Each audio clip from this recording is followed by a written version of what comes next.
All right, guys. So a lot of people have this problem: how to change Uber Eats from bicycle to mobile, or any other vehicle type. A lot of people have this problem, okay? And it's really easy to do, but you can't do it through the app, right? What you need to do, the best way actually, is to contact customer support, okay?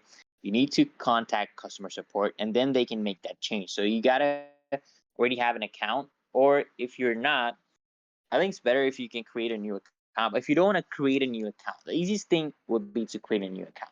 But if you can't create a new account or don't want to create a new account, you just want to use this account, maybe you have a lot of ratings and you want to keep that, then you have to contact customer support, and they will deactivate you actually for a few days. They're gonna run a background check on you, right? And then they will activate other vehicle. Let's say if you're switching from motorcycle to car or from bicycle to motorcycle, they will run your background check first, and then they will activate your car.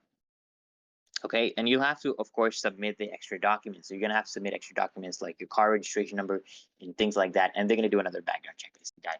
It's literally that easy and simple, guys. So if the video helps, make sure you hit that like button, guys, and make sure you subscribe.